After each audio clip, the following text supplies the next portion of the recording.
Olá, graças e paz, mais uma manhã com vocês, neste nosso quadro Café com Reflexão. E esta semana nós falamos de traumas emocionais mesmo, não é?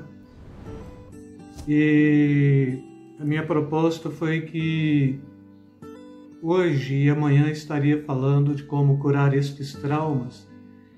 E assim, algumas pessoas pensam que o tempo pode apagar todos os tipos de traumas ou todos os tipos de feridas na alma.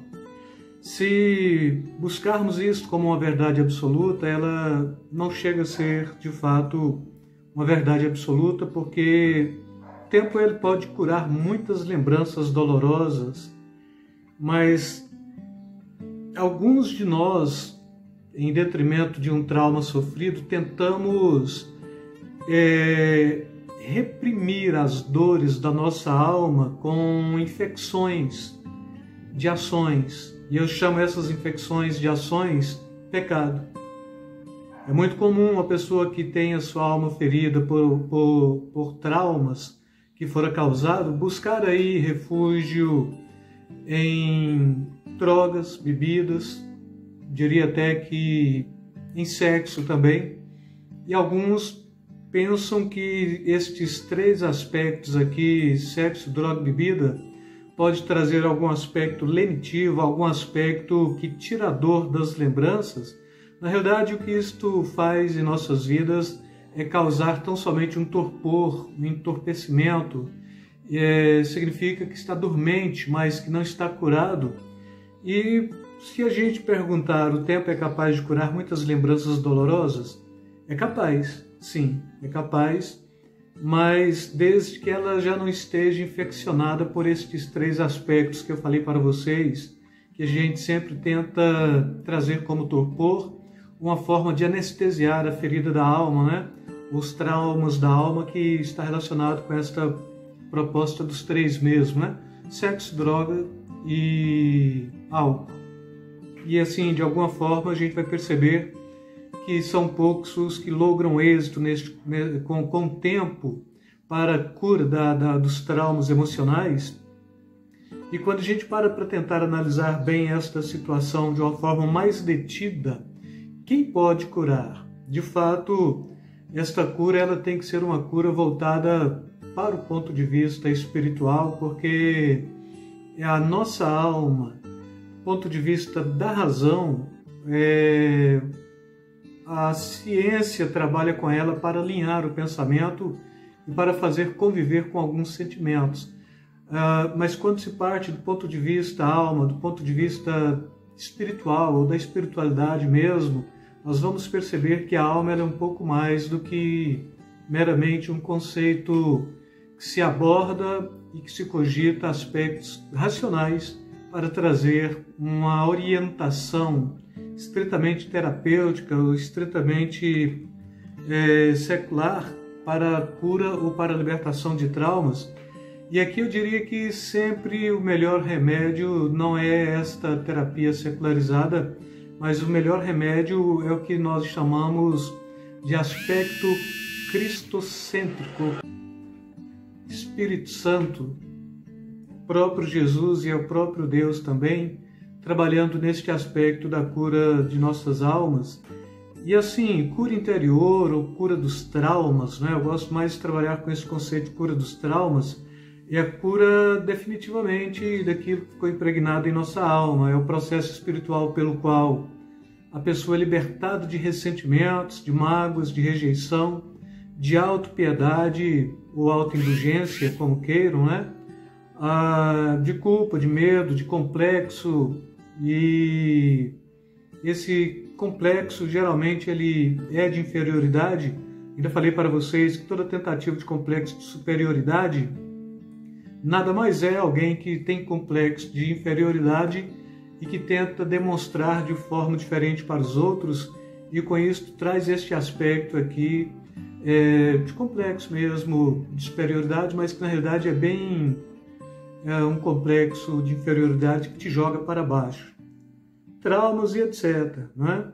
E a cura pode ser importante porque pode sarar todos os tipos de traumas mesmo, emocionais, e estes traumas emocionais, eles sendo sarados, restaura ou traz esta restauração para o nosso homem interior, ou para o nosso homem emocional, podemos dizer assim. E a gente trabalha com 3 características bem básicas mesmo, que é uma nova identidade. E aí, quando se fala de nova identidade, não estou falando de fuga e não estou falando também de alguém que está tentando burlar uma situação, mas é daquilo que a Bíblia está falando mesmo. E aí Paulo escrevendo sua carta de Paulo mesmo escrevendo 2 Coríntios, ele diz que se alguém está em Cristo, nova criatura é, as coisas velhas já passaram, eis que tudo se fez novo. Então a gente começa trabalhando com 3 aspectos bem distintos, que é a nova identidade em Cristo Jesus, a capacidade do perdão e o poder da cura, o curador da oração. Então as 3 características básicas que você pode usar para não ter que esperar se o tempo vai curar ou não estes traumas, é ter a identidade de Cristo Jesus, é ter esta consciência do perdão e é ter este poder da cura mesmo através da oração. Agora, irmãos, o perdão, ele necessariamente ele faz muito bem para quem está liberando, e eu diria que ele faz mais bem para quem está liberando o perdão do que para aquele que foi o transgressor que está sendo perdoado. Se o trauma envolver pessoas que nos ofenderam, temos que liberar perdão para obtermos esta cura. Este poder do perdão, ele rompe cadeias emocionais. Este poder do perdão, ele, não tendo liberação de perdão, ele nos prende às experiências dolorosas do passado, mas quando liberado, ele rompe definitivamente. Quando seguramos a raiva, quando seguramos o ódio de alguém que nos causou males, estamos amarrados a estas emoções e com muita dificuldade a gente vai obter algum tipo de vitória sobre estes males mesmo, não é? E de alguma forma estes males eles só começam a saírem de nossas vidas quando de fato começamos a predispor a capacidade do perdão para com estas pessoas. E liberar perdão é uma prática mesmo, porque o próprio Jesus ele está falando que se não perdoarmos aqueles que pecaram contra nós, tampouco nosso Pai Celeste perdoará os nossos pecados também. Então é uma reciprocidade, você perdoa o pecado daquele que transgrediu contra você e o Pai, por sua vez, perdoa os seus pecados. E a coisa vai ficando, tomando uma dimensão totalmente libertador e, eu diria, tranquilizador também, não é? O apóstolo Paulo nos exorta para perdoarmos a fim de que Satanás não alcance vantagem sobre nós. Então, assim, 2 Coríntios capítulo 2, versículo 11, está trazendo mais ou menos esta abordagem que, à medida que você traz este sentimento de peso, de vingança, de rivalidade, de revanchismo, traz estas feridas na alma, porque então traz o sentimento, traz a emoção, prendendo aquele que transgrediu contra você, o próprio inimigo de nossa alma, o próprio Satanás, ele lança mão disto para tirar proveito de alguma forma. Agora, e se a gente fala então destes 2 aspectos aqui, o aspecto da nova identidade e do perdão, com certeza a gente vai compreender que o perdão ele vai nos permitir ter a capacidade de prostrar ante Deus e orar por aquela pessoa que nos ofendeu. E eu diria que a oração é o que mais traz este aspecto curador, não é? Então, como lidar com sentimentos dolorosos? Como conviver com a culpa, autoestima em baixa, frustração e muitas outras feridas emocionais que tanto interferem em nosso comportamento? A palavra de Deus nos diz que quando oramos, Romanos 8, 26 diz que não sabemos orar como convém, mas o mesmo Espírito intercede por nós, não é? mas o Espírito nos assiste em nossas fraquezas. No versículo bem no 26 mesmo, está nos trazendo esta proposta. E a palavra assistir é colocar justamente no sentido de acompanhar passo a passo em um processo de cura. E assim, quando estamos orando, então, a ação do Espírito Santo, caso a gente permita, ela trará este aspecto de suma importância. E depois a gente vai perceber neste conceito da oração o clamor, né, o refúgio em Deus e o auxílio. Invoca-me no dia da angústia e eu te livrarei e tu me glorificarás. Salmo 50, versículo 15.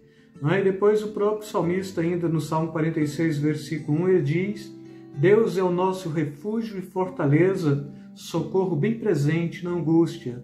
E ainda ele é o nosso auxílio, né? Dá-nos auxílio para sair da angústia, porque vão é o socorro da parte do homem. É Salmo 108, versículo 12. E ainda Mateus 11, 29, próprio Jesus está nos trazendo uma proposta de descanso. E ele diz: tomai sobre vós o meu jugo, aprendei de mim, porque sou manso e humilde de coração, e encontrareis descanso para as vossas almas. Então, a cura de um trauma emocional pode acontecer como consequência de diversos fatores espirituais, e nesta primeira parte eu estou falando aqui de 3 fatores, né? Nova identidade em Cristo Jesus, é 2 Coríntios 5,17, poder do perdão mesmo, né? Como referência é 2 Coríntios 2,11, que se você não libera perdão, o próprio Satanás ele tira proveito disto. E depois o poder curador da oração, quando você ora, Romanos 8,26, o Espírito Santo ele te assiste, não é? Ele te acompanha passo a passo no processo de cura, pelo clamor, Salmo 50, versículo 15, pelo refúgio, né? Salmo 46, versículo 1, pelo auxílio, Salmo 108, versículo 11, pelo descanso, Mateus 11, versículo 29. E aqui eu quero deixar estes 3 aspectos, e na ministração última de amanhã a gente vai estar abordando mais alguma coisa também acerca da cura definitiva, né, dos traumas emocionais, através deste aspecto espiritual, mais do que deste aspecto terapêutico, de divã, que pode tão somente nos propor aprender a conviver com o trauma sem sentir nenhum tipo de dor com ele, mas lembrando dele. E a Bíblia ela está trazendo uma outra proposta, que é definitivamente apagar isto, deletar isto, formatar isto de nossa alma, trazer uma reengenharia da alma, né? Fazer a nossa alma como a alma de Cristo, a nossa mente como a mente de Cristo, o nosso pensamento como o pensamento de Cristo. E a Bíblia diz que Deus tem pensamentos bons a nosso respeito, né? Paulo ele está falando para que experimenteis qual seja boa, perfeita e agradável vontade de Deus. Então, a vontade de Deus em nossas vidas também. E assim eu quero deixar o fim desta reflexão, para não ser muito longo, desejando a todos aí um dia feliz, beijo na alma, beijo no coração. Fiquem na paz, amados.